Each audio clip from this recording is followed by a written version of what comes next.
excuse me, couple of months, I've had a illness in my family. My oldest sister had stomach cancer. I got You got one? Yeah. And so I've been helping her through her surgery. And it was part of the lecture tonight, something that I wanted to share with you because it is a rather interesting story. One of my friends in England, he was Dr. Baker's assistant for about 40 years, Mr. Joe Hayes, told me before, actually before she had the surgery, he said that she would receive a spontaneous healing. It would be a spontaneous healing event. So I had to, just before Christmas, about a week before Christmas, I had to take her to emergency. And the emergency, of course, put her in the hospital. And she was there for about a week. And then they took her out of that hospital and moved her into a much larger hospital in another city, in the cancer unit. And there's a lot of doom and gloom, I got to tell you. The reports that I was getting from the doctors weren't good. And so she went through her surgery and had 80% of her stomach removed. It was interesting by virtue of the fact, too, that there were a number of synchronistic events that happened. After she had had her stomach removed and we didn't really understand or know anything about the severity of the cancer, there were a series of synchronistic events that took place. And one of them was that the first day after her surgery, the nurse who took care of her was a middle-aged woman from north of Grand Rapids who was working at this hospital in Fort Wayne, Indiana, where my sister was. Lo and behold, she herself had 80% of her stomach removed. And here she is taking care of my sister, who just had 80% of her stomach removed. So the doctor came in and told us what the situation was. And the situation was this, that he believed that he had taken all of the cancer out and was able to save 20% of her stomach. But there were 3 spots on her colon he was concerned about. And so we left it at that. Now this sister, my oldest sister, had been through acute leukemia treatment where the doctor had told me she's got maybe 6 months to live. That was 18 years ago. She took a portion of her chemotherapy, which was making her violently ill, and decided she wasn't going to take it anymore. And if she was going to die, she was going to die. And she would accept her fate. And she had a neighbor lady, and she had some, I want to say it was multiple sclerosis, but if it wasn't that, it was something else. It was some significant disease. And that she had found out about these a company in Texas called Manatech that made a food supplement called Ambertos, which was highly recommended by Dr. Ben Carson, who many of you will know that name. In fact, my sister had even attended a lecture that Dr. Carson had given out here right off of 6 Mile and I-75 at a Holiday Inn. Wow. And she met him there and was impressed with his presentation and his enthusiasm for Ambertos. So her neighbor lady who had been, she believed, I can't prove or disprove, had been healed by using this food supplement. And so my sister signed up for it. And she started taking the food supplement. She quit taking the chemotherapy. My other sister at the same time had third stage breast cancer. She had 13 nodes removed from under her right arm. And they both got on the I'm not here to sell ambergris. I'm just order now. I'm just telling you the story. And there'll be people on the Zoom tonight that probably have heard about it. So they both went about a third of the way through the chemotherapy treatment and started taking the ambergris. Two different doctors and two different sisters. And over a period of a few months, the doctors said, after they had both quit chemotherapy, two different doctors told two different sisters the same thing. I don't know what you're doing, but keep doing it. And you're doing really good. Oh, wow. And that was 18 years ago. Breast cancer, acute leukemia. So anyway, I think the doctor said after my sister's stomach surgery, he said, I found three nodes of cancer on the colon. And he said, we'll deal with that in a month or so when you're feeling better. He said, it's rapidly spreading cancer. And he said, I am concerned about it. He said, in a couple of weeks, we're going to give you a PET scan. And we're going to check the body to see where all the cancer is in the body. Fine. My sister is a very stoic person. And so she had the PET scan, and the PET scan came back negative, no cancer. I said, well, what about the 3 spots on the colon? It's gone. It's vanished. So it made me wonder, because I've had several friends who have had spontaneous healings recently, fairly recently. And I mean within just a few years. Joe said he meets with a group of people in England, and that is one of the topics that they often discuss is spontaneous healing. I've had spontaneous healing in my life. I've told the story before, but it's worth telling again. I'm trying to be brief. We're going to cover a broad range of subjects tonight, and this particular vignette is just one of about 3 or 4 that I'm going to try to hit in the next 40 minutes, 50 minutes. So anyway, my sister is going to start. She has to have 2 chemotherapy treatments. She's had one. She's going to have another one. They do this as a precautionary thing, modern medicine, these doctors, because they say that the PET scan doesn't detect all cancer. You can have minute little specks of cancer that the PET scan can't pick up. So they recommend a protocol, as Dr. Fauci would call it, a protocol of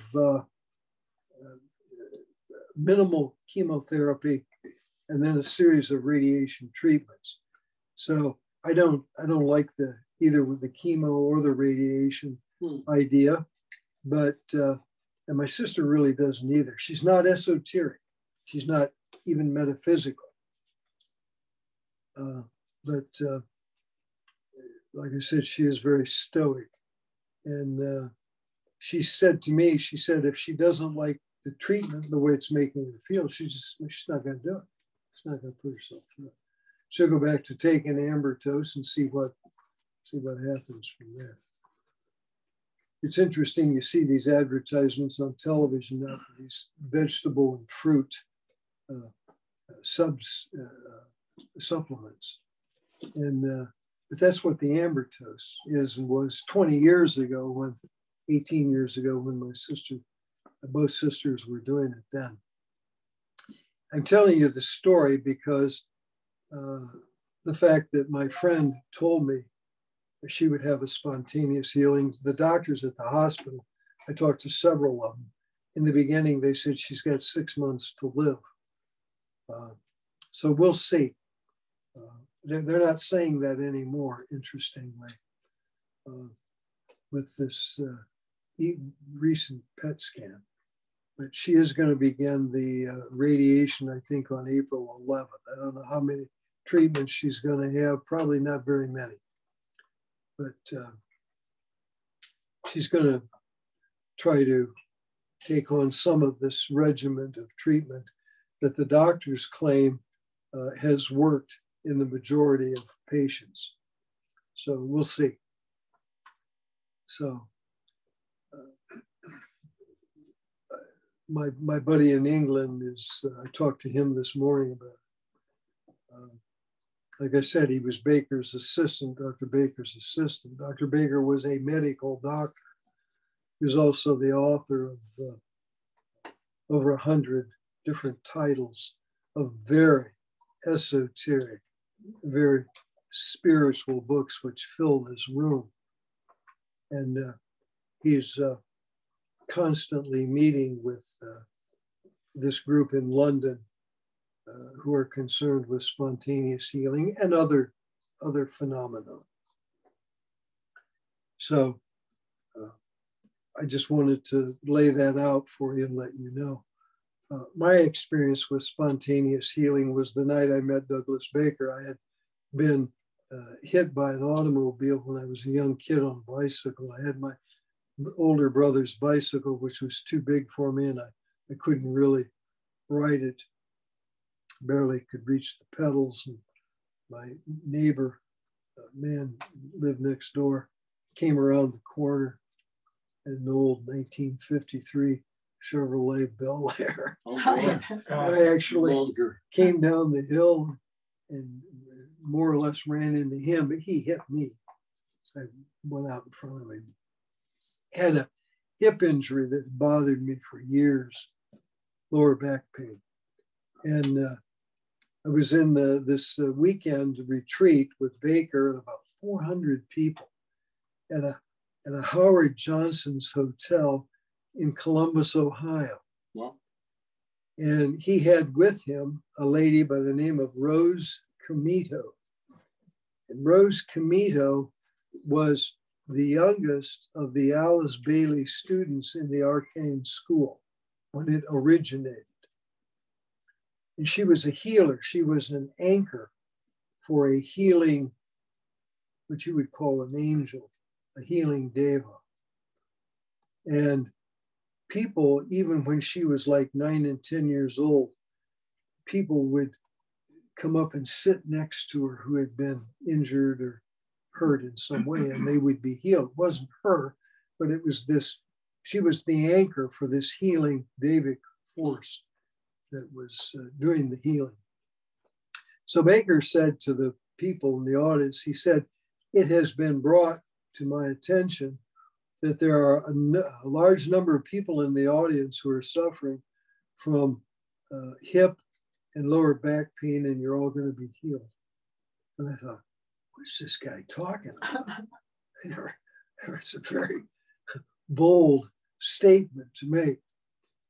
And I was there with a college professor, friend of mine.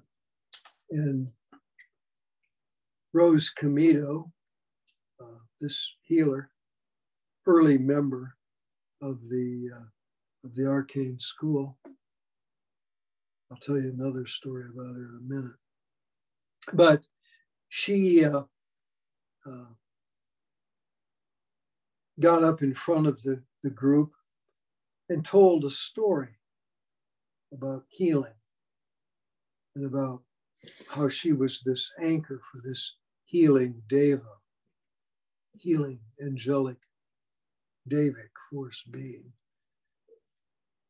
And that, yes, in fact, we were all going to be healed. Now, this was on the night of May the 5th, which was the Wesak Festival in 1980 in Columbus, Ohio.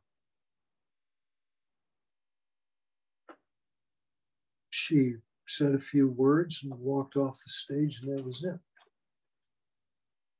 That was 42 years ago. I haven't had a pain in my lower back or hip since 42 years. Spontaneous healing. There were probably 50 or 60 people, it was a guest, that were suffering from lower back pain and hip pain. And I can remember when I was a young kid, really too many years after I had been hit by the car, that I would have so much pain that in the morning I could just barely get up because you're sleeping on the ground.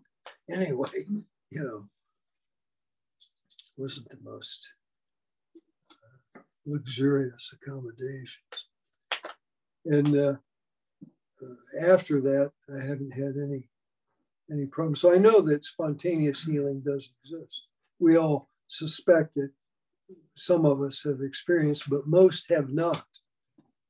Joe thinks that because the veils are thinning between the invisible and the visible worlds, that it's making it easier for the Davic forces to do healing. And that certain people, perhaps within the English ashram, may themselves be used as anchors. So anyway, one of the things I wanted to share with you about Rose Comito, just real quick before we get into the other subjects, is that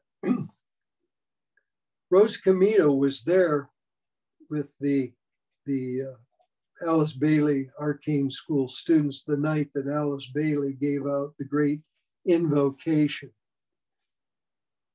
And she said that when Alice gave out this powerful prayer, which we always read and say before we have our dinners here for our meetings, that it was given for the first time to the world. Master DK gave it to her, and then she gave it to this group. And after she had given this prayer, which will eventually replace the Lord's Prayer in the coming New Age, she ran up to Rose and said, "What did you see or feel or experience after I gave the prayer?" And she said, "I visualized that my brain was like a sponge and it was soaking in those words I was feeling. I was drenched in the numinostic energy of the words, the power of the words." And that was, of course, her message to Alice Bailey.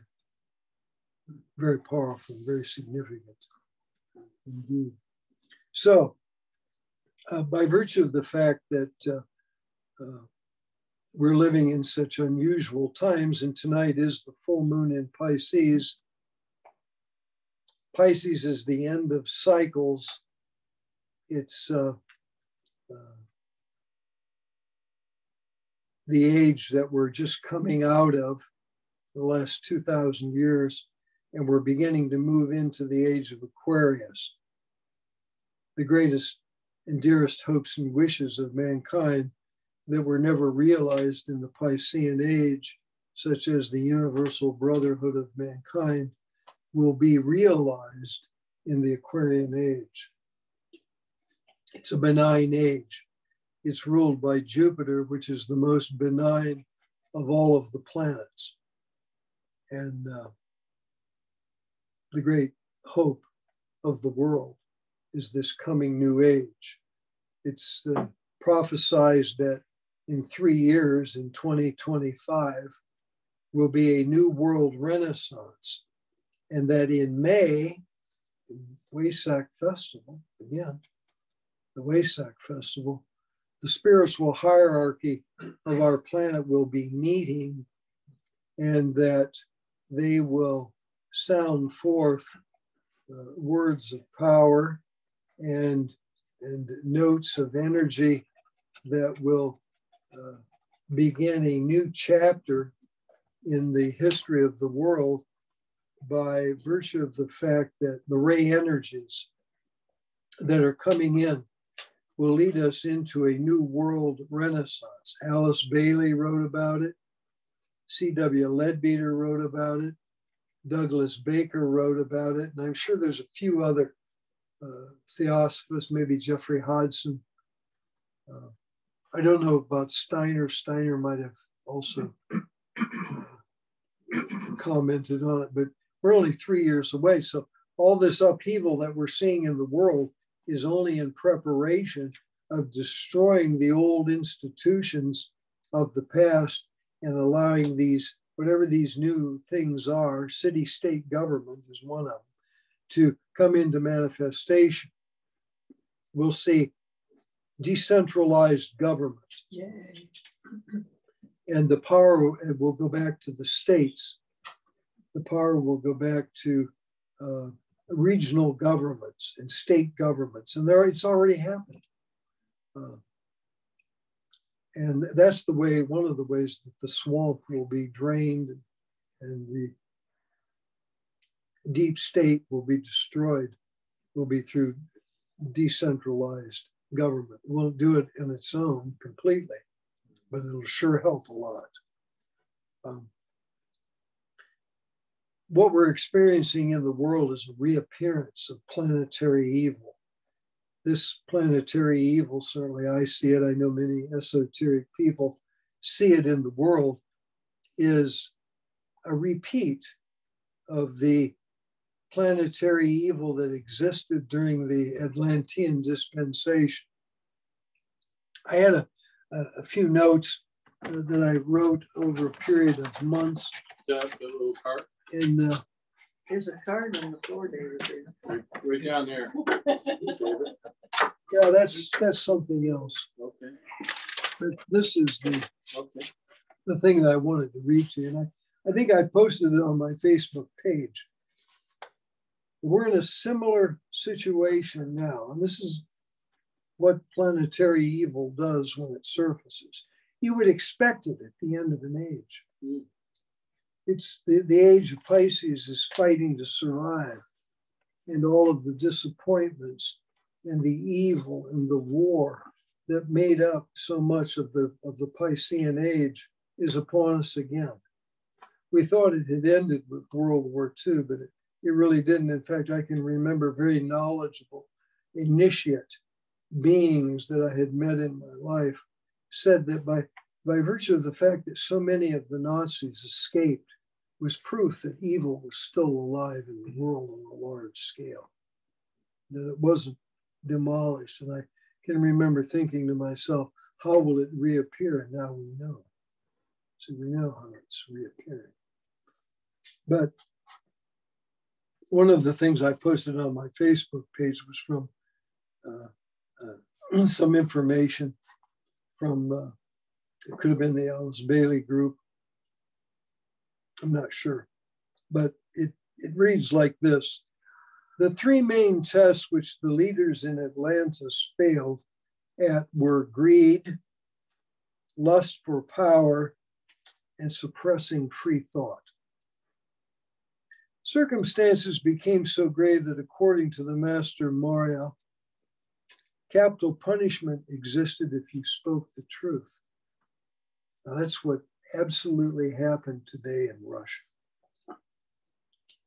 Vladimir Putin stood up in front of thousands of people in a stadium, telling them that the enemies of the state, just like the enemies of America, if you tell the truth, you're in trouble. And that's what evil does. They always suppress the truth. The truth destroys them. And we've talked about, I wanted briefly just to talk a little bit. I looked and I cannot find Putin's horoscope. Does anybody remember when I gave the talk on Putin's horoscope? Does anybody remember that? Who all was here? Well, there were significant things in his horoscope. one of the things that the new astrology does, we're talking about esoteric astrology. In fact, we don't even call it esoteric astrology anymore. We just call it the new astrology. And some people, very few people in the world, are beginning to have glimpses of quantum astrology. I periodically get glimpses of what I would deem quantum astrology. The laws of quantum astrology, and really of esoteric astrology, using the principles of quantum physics, are quite simple. And that is that an aspect is in its superposition state until it's observed. And once it's observed, it collapses into the realm of possibilities, which are written out as permutations. And sometimes we call it permutative astrology. That means that this symbol has an unlimited number of meanings. I have this in the first house on the ascendant, Libra on the ascendant, and Neptune and Libra in the first house. And as I've explained it before, the reading of the glyph, or the morphology of the glyph, is an automobile. It's also Napoleon's hat, or a general's hat. It's General Motors. It's like a wheel opening of a car. And if I were to duplicate it again, it would be the front wheel opening and the rear wheel opening. And this is the highway. It rules flat surfaces, Libra. It also rules libraries. It is the binding of a book. If I held a book upside down with its pages at the bottom and you read the spine of the book, this is the spine of the book. So it has many, many meanings. So it is Neptune. And one of the things that Neptune rules is it rules things that are cheese-like or greasy. It can be oil-based.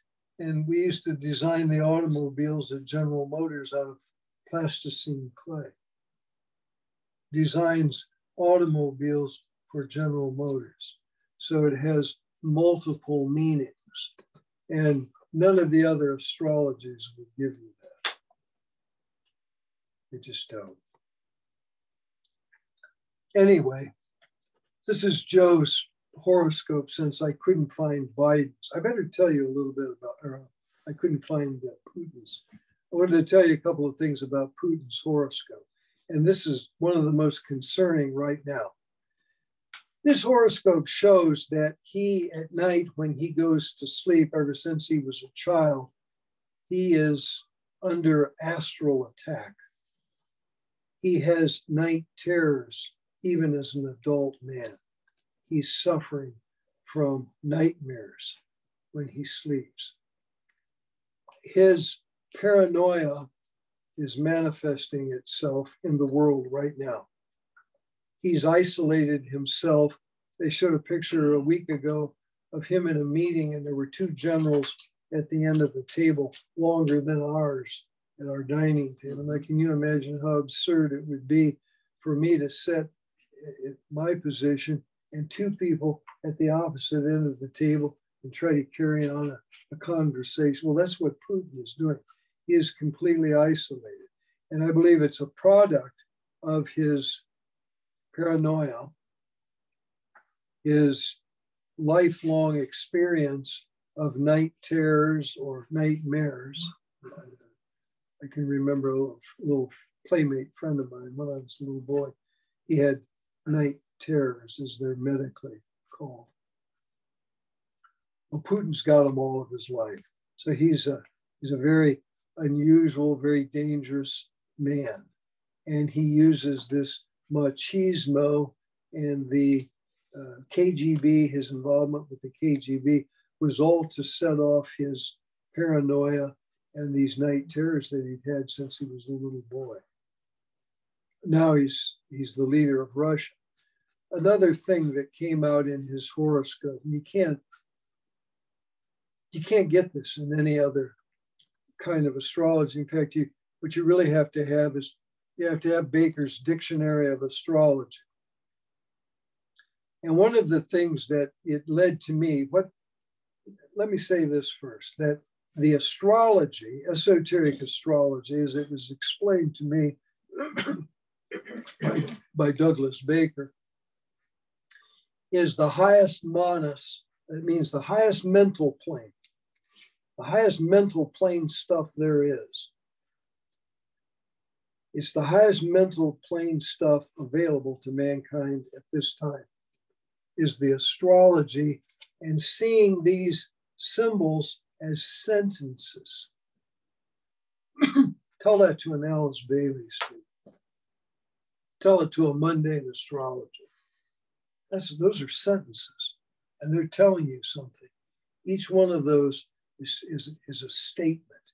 We call it the lingua sacra, the sacred language of glyphs and symbols. And it really and truly is.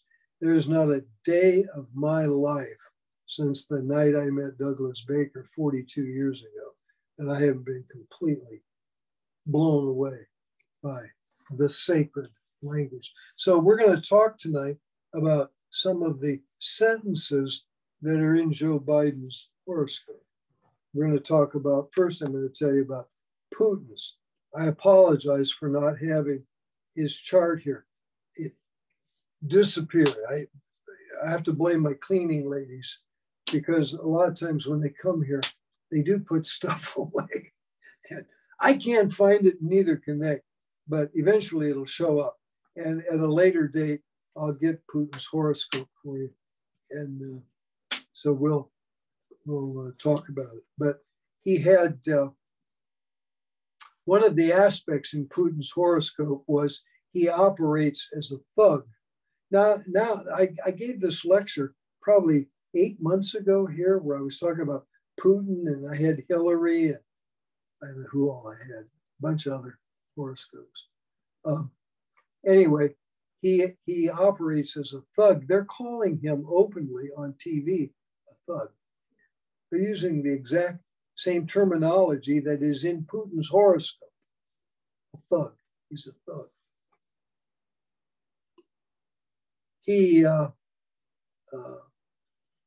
He suffers from the night terrors. It's a huge aspect. But the other thing that was significant, and we've talked about it before when we've discussed the idea of atavism, where experiences from a previous life will reoccur, opportunities and events that will replay themselves in a future incarnation.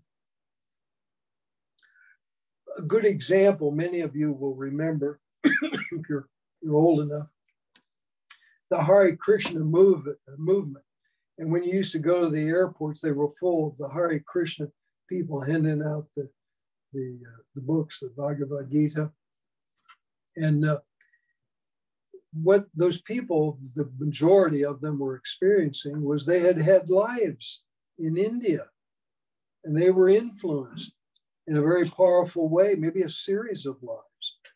And they were acting out, atavistic, it's called, atavism. They were acting out these same things that they were doing in a previous life. I had a guy who worked for me at General Motors, and he was a very, very treacherous young man.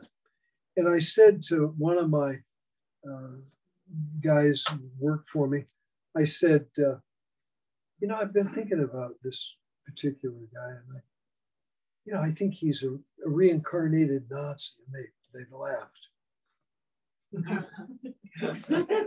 About 6 months went by, and they do these war reenactments, the Civil War guys, the Revolutionary War guys, and and they had a World War II reenactment over on Lake St. Clair of the Normandy invasion. And a kid who worked for me, young man who worked for me, he was an American World War II Army reenactor. Great guy.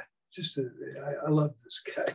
Had a great sense of humor, and he was a super talented guy. So he went to the reenactment, and lo and behold, there was this guy who I said was a Nazi. He was a World War II reenactor, only he wasn't on the good guy's side. He was dressed in a Nazi uniform and was playing out his role in this reenactment of a World War II invasion. I just thought it was interesting, but it shows you that there is an element of truth in these things, and they do have meaning.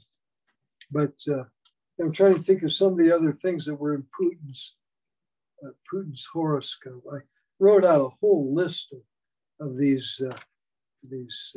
Oh, that he was in a previous life, Vladimir Putin. He was the seventh and last of the 70 Etruscan kings who ruled ancient Rome before Julius Caesar. And he was hated by the people so much that in the end they killed him. And of course, he was taken out of power. And I said at the lecture here in this room, when I had Putin's horoscope, I know there might have been a couple of them here, but I gave so many horoscopes that night. Putin was just one of 3 or 4. It's very significant horoscopes we talked about. But that I predicted that Putin would be overthrown. That's probably 6 or 8 months ago. Because it's been, what, 3 months since we met, right? It's been 3 months since it was December. We had 1 meeting in December instead of 4. December, January, February, and this is now the middle of March. So a little over 3 months, almost 4 months ago. So it was about 2 months before that I gave that lecture. But yeah, it was called Tarquin the Proud.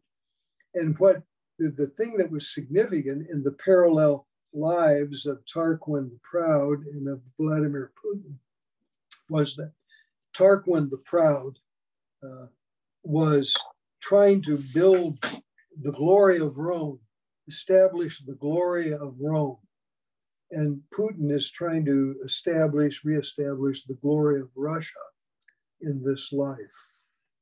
And I told Joe I was going to just bring that up tonight as a matter of interest, and from the standpoint of the idea of a parallel universe, which of course is even much deeper than what I'm talking about, because it involves the parallels that exist between the visible and the invisible worlds. And one of those great parallels, I believe, was in the horoscope of Donald Trump, where in a previous life, in my evaluation, in my occult investigation, he was Andrew Jackson. And the parallels between Andrew Jackson and Donald Trump are extraordinary beyond belief. I wrote down a couple of them just because I wanted to share them with you as a point of interest. At some time in the future, when I get a little more freed up, I'll give a lecture on the parallel considerations of Andrew Jackson and Donald Trump. Both were American presidents, both leaders at critical times in America's history. The Second Revolutionary War for Independence and Trump's war against the mainstream media and the deep state, both at war with the banking system. The quote from Jackson to Van Buren, Martin Van Buren, was, "The bank Mr. Van Buren is trying to kill me. And they did try to assassinate Andrew Jackson. There have been other people who have said that there were several attempts on Trump's life as well, but they never made it to the press. That was back in 1832. The bankers tried twice to assassinate Andrew Jackson. Jackson was known as the people's president. Many feel that Donald Trump is the people's president. Many don't, but many do. Jackson became the first frontier president and first chief executive who resided outside of either Massachusetts or Virginia. Donald Trump became one of the most recent to have evolved outside of Washington, D.C. and outside of political office. He went from no political office to the president of the United States. It's a significant thing. Andrew Jackson was the founder of the Democrat Party. Dave? Yeah. I just sent you Putin's chart. Okay. Well, I've got it here somewhere. So. No, I just sent it to you. It's in the chat box. Okay. Well, I can't get it right now. Okay. So we're going to continue talking about what's on my notes. Anyway, so he was the founder. What happened was the one of the political parties back in the 1820s and 30s was called the Democrat Republican Party. Its grassroots supporters of what they called Old Hickory was Andrew Jackson's nickname because he was as tough as Old Hickory would. But he was the actual founder of the Democrat Party, and his opponents called Jackson, they nicknamed him Jackass, that he was a jackass. They've often called Donald Trump that too.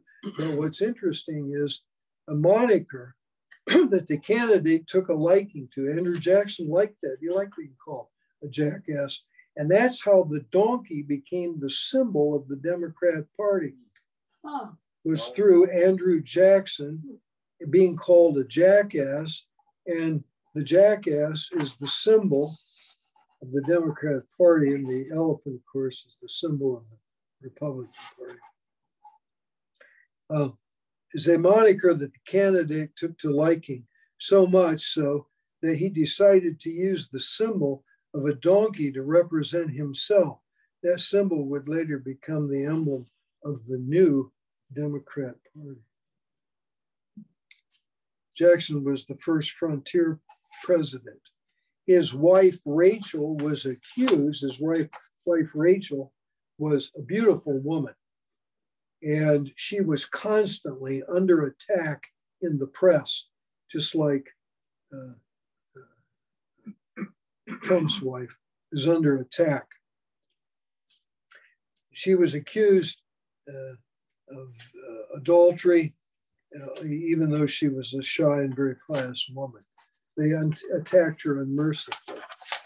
After becoming president, he became the first president to assume command with his veto power.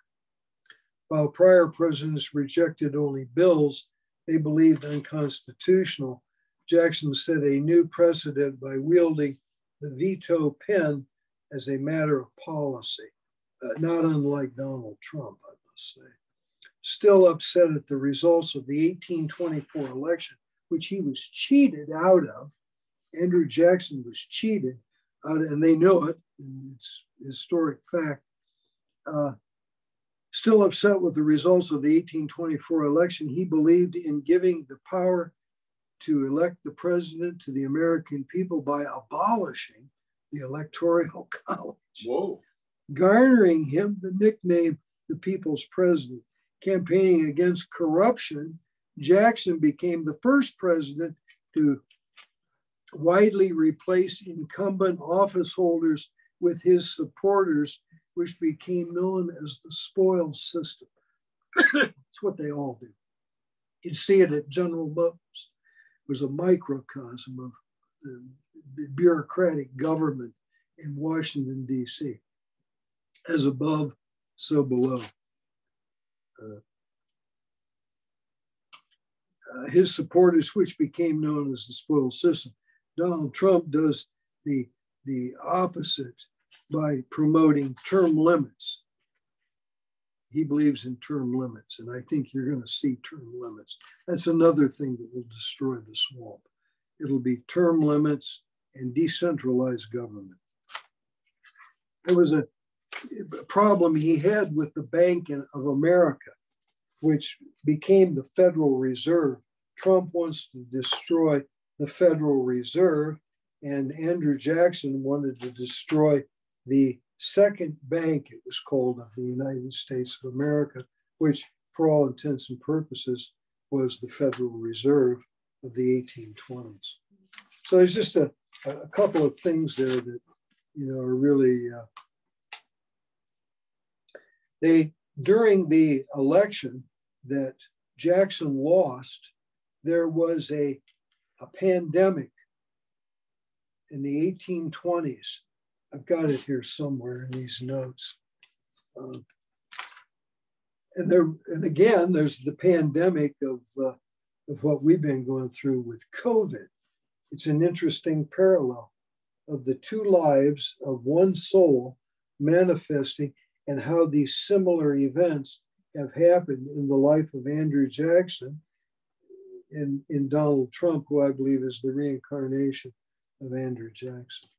And that Jackson ran then another time and was elected again, and I believe that Trump will run again and be elected. And it fits the parallel universe idea perfectly with what happened to Andrew Jackson. Okay, so Joe Biden, where all these notes are. Oh yeah, here. Excuse me just a minute. So we say that in esoteric astrology, and certainly it's corroborated by the Dictionary of Astrology, which Dr. Baker wrote. Took him 7 years to write it, where he didn't sleep for 7 years because he was able to maintain continuity of consciousness for a period of 7 years. And he would come down at night in the morning for breakfast, and the guys would line up along the table. They had a big long table like what we experience here at my house. And they would all have pen and paper, and they would write down what would pour out of him in the Dictionary of Astrology, where he took the actual dictionary itself.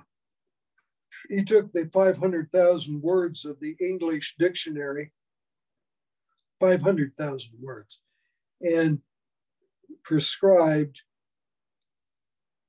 astrological aspects to each of the 500,000 words in the English language. I've tested it numerous times. It's accurate. Only an initiate being could write such a book. Joe Schmo, some average person, I don't care what their religious composition was, couldn't do it. You have to be an initiate, a high degree initiate being to write such a book as that. I've shown them before on our Zoom meetings, but anyway,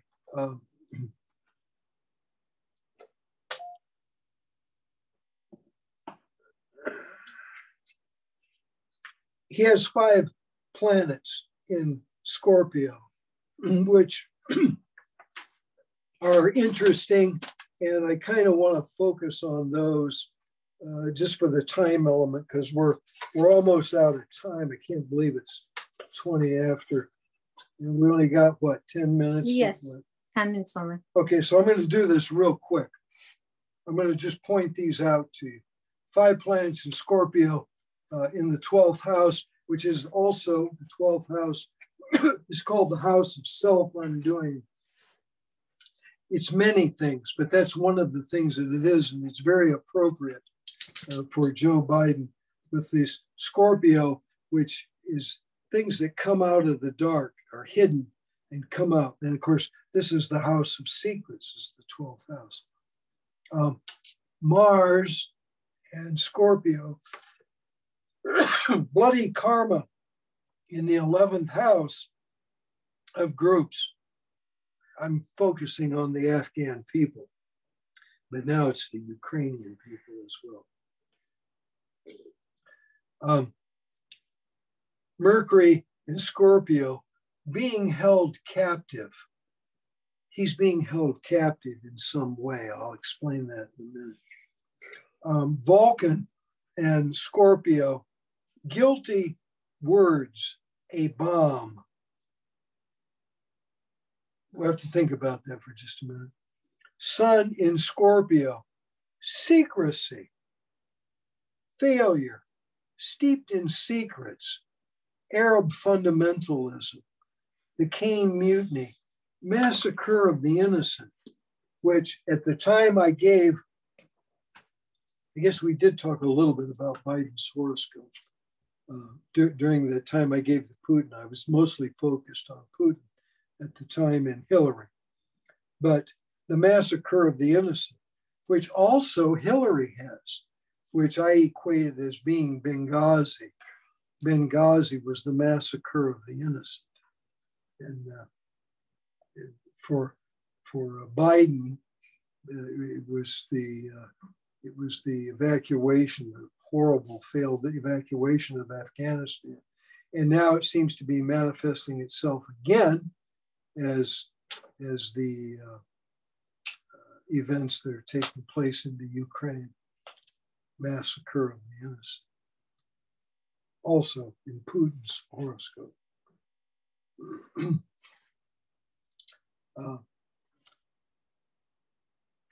Venus and Scorpio in the 12th parses as chaos and self-undoing. You can't make this stuff up. I can't make it up. I mean, it's in a dictionary of astrology, all these aspects right there. 10th house. In the 10th house is Neptune and Libra, and there's a number of different parsings for this aspect in the 10th house. One of them is a miscarriage of justice, returning from office, mourning something. Tipping the scales of justice, malformed imposter. 9th house, big, huge aspirations, square his ascendant of aspirations. And it was Joe. The thing that motivated him all of his life was his aspirations for political power and money. And he would do anything to get it. And his horoscope is showing us that.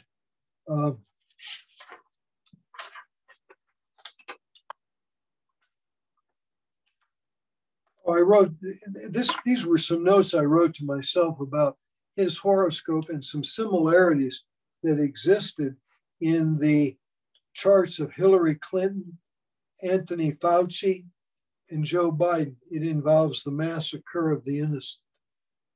Think of Fauci. Yeah. And 1 million people in America died from COVID, that he gave money to a lab in Wuhan, China, to finance really germ warfare. For Hillary Clinton, it was Benghazi. For Fauci, it is COVID-19. And for Joe Biden, it's Afghanistan and the Ukraine. The aspect of Mercury and Neptune, chaos, was, I think that was in Fauci's chart, was Neptune and Mercury. I don't have the house written down here. But it was a very malefic aspect in Dr. Fauci's. horoscope. We've run out of time. We're going to have to continue this at a later date. I don't know if we'll do it next month or not, but if there's any questions anybody wants to ask, if there's something I can answer, I don't know if I can or not. We got about 5 or 6 minutes for questions. Anybody here? There's nobody on Zoom. Speak up if you want to ask a question. If not, is there anybody here that has a question you'd like to ask about anything tonight? Audrey? Yeah, so when your sister was going through her stomach cancer, Yeah. At what point did you remember being told, remember saying that your sister would have a Spontaneous healing. Yeah. Oh, from the very From beginning. the beginning, okay. Yeah. Yeah, I knew that. In fact, I'll show you, I want to show you something here. There's a book that a friend of mine wrote, very, very lovely lady. It's a runway model in London named Jessica Richards, wrote a book called The Topic of Cancer. She has a wry sense of humor, but she healed herself. She was a Claregate student. Here she is in the back. She healed herself of breast cancer by juicing and pure willpower. And she said, the minute she decided, she told me this, right, blank, straight to my face. She said, the minute I decided that I was going to take my health into my hands and not surrender it to the medical world, she said, I knew I was healed. And the doctors in London were amazed that she had healed herself. She uses juicing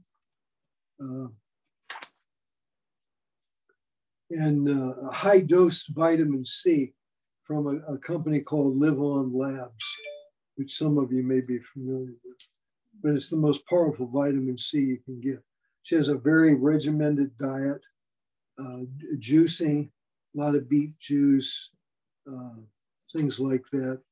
And it's another miracle story. But it too, if what she says is correct, she's free of cancer, I can tell you that.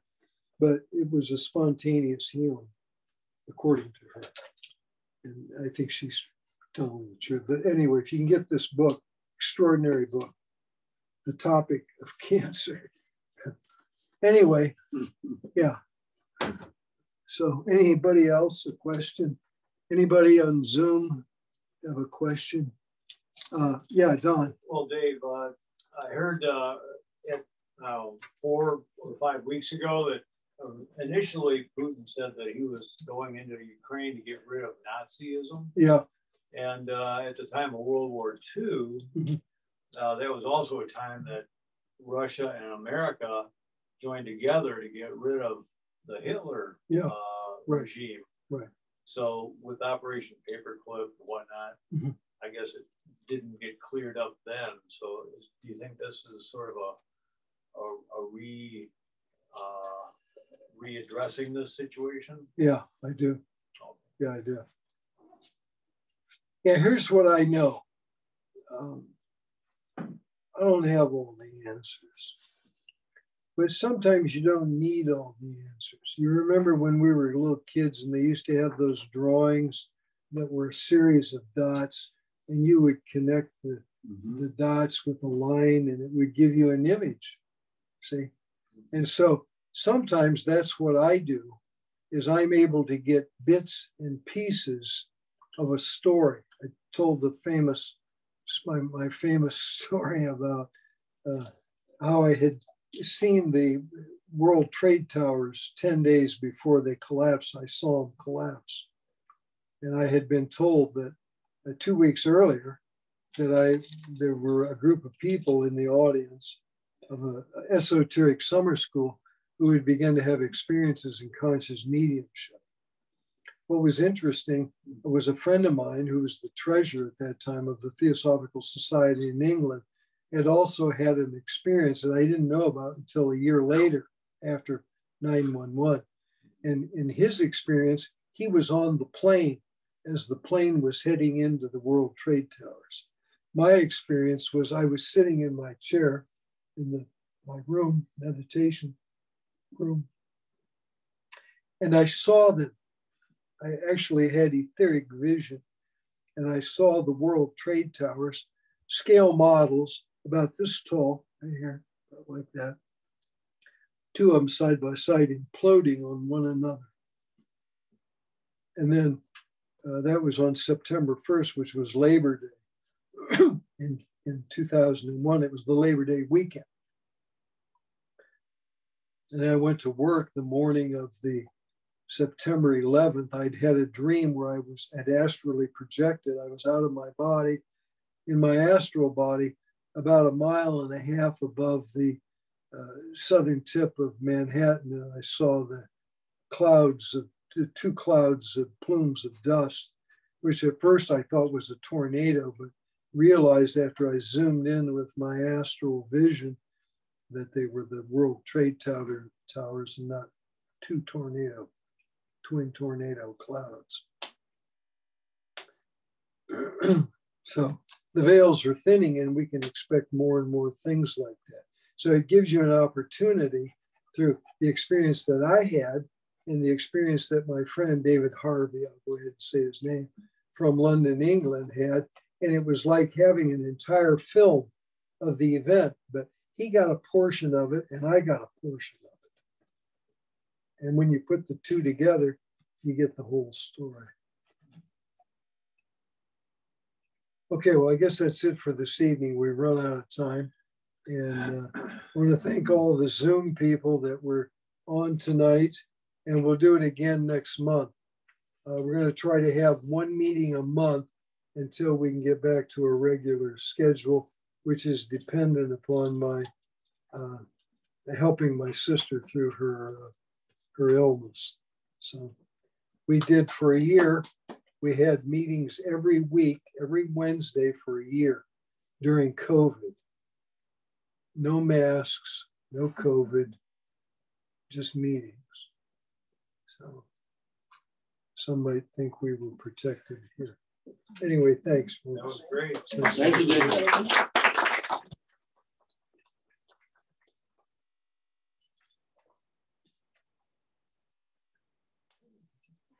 Okay, puppy.